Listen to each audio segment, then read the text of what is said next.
Well, let's take you now to Westminster and get more from Arron, who's co-founder of Leave.EU, who's joining us now. Very good morning to you, Mr. Banks. So the talks are continuing in Brussels at the moment, as we know. Whatever David Cameron comes back with is kind of immaterial to you. You want to leave whatever he renegotiates. But meanwhile, the campaign for leaving is fairly split. Bring us the latest on what you're doing to try and bring some kind of consensus to the issue. Yeah, I mean, on that, we've written 4 letters to Vote Leave. We've had several meetings with them, and they just don't want to merge. And I think what's actually happened now is that we've had an organisation called Go, which is represented by Conservative MPs. It's backed by UKIP. There's Labour MPs. We're in chats with trade unions, and our organisation has basically agreed to back this one for designation. We represent something like 500,000 people, and we think this is the best way to break the deadlock.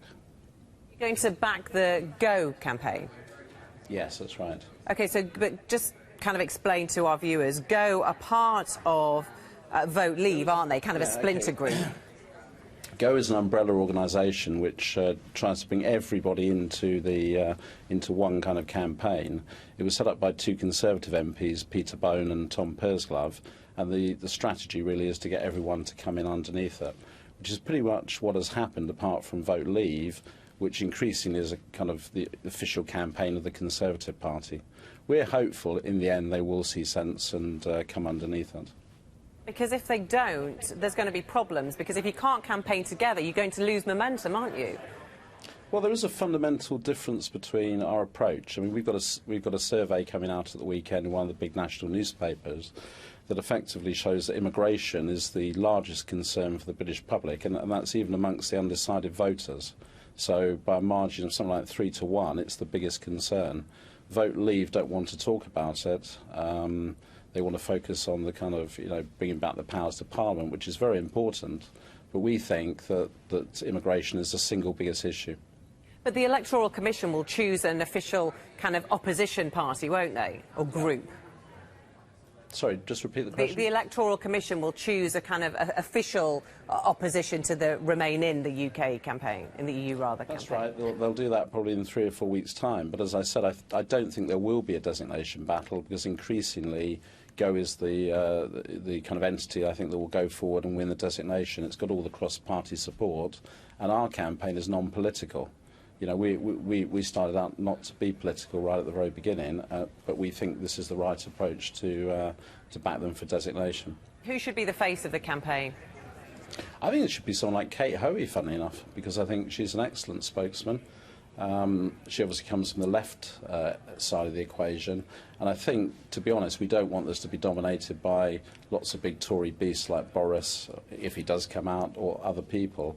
I think it's the left that we need to energise and to win this win the referendum. The Daily Telegraph have released a survey that they've discovered. They think that 80 of the 100 FTSE 100 companies are actually going to vote to stay in, or certainly campaign to stay in the EU. How, if at all, does that affect your campaign? Well, we've got about 4,000 small businesses that are backing us, and I think this is the big divide, really, between maybe entrepreneurs and big corporate companies. These are companies that have avoided their taxes in a lot of ways, corporation tax, using the European Commission's or the European Union structure, and I think they represent interests that love big regulation. So effectively, the EU is all about big banks, big regulation, big politics. And of course, they would support staying in. When we hear from David Cameron eventually at the end of this marathon session of talks, if he comes back to the UK with a deal and he holds that emergency cabinet meeting tomorrow, we're going to definitively know, aren't we, whether some of the big beasts of the Tory party, the likes of Boris Johnson, Chris Grayling, what they're going to do if we expect Chris Grayling to vote to leave the EU. When that happens, how much of a boost are you hoping for with your campaign when you actually see some politicians that are part of the Conservative Party, some well-known names, come on board? I think this referendum isn't just about politicians, it's about the people. You get a referendum when the politicians have failed, really, And so it's a vote that's going to the people. I think it's important, but they shouldn't be the only voices.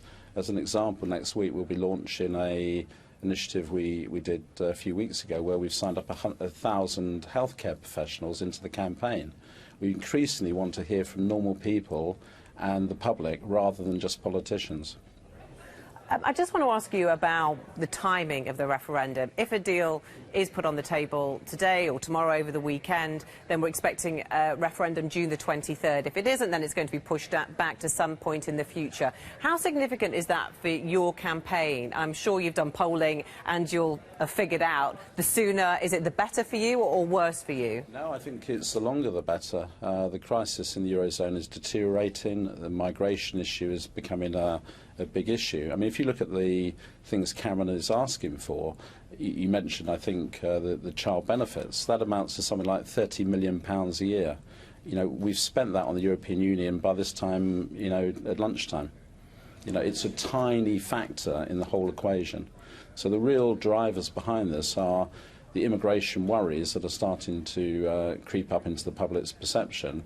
I think the reason he will get the deal today and go for an early referendum is because he wants to get it out of the way before things deteriorate. We'll see what happens in the next few hours. Arron Banks, thank you. Thank you.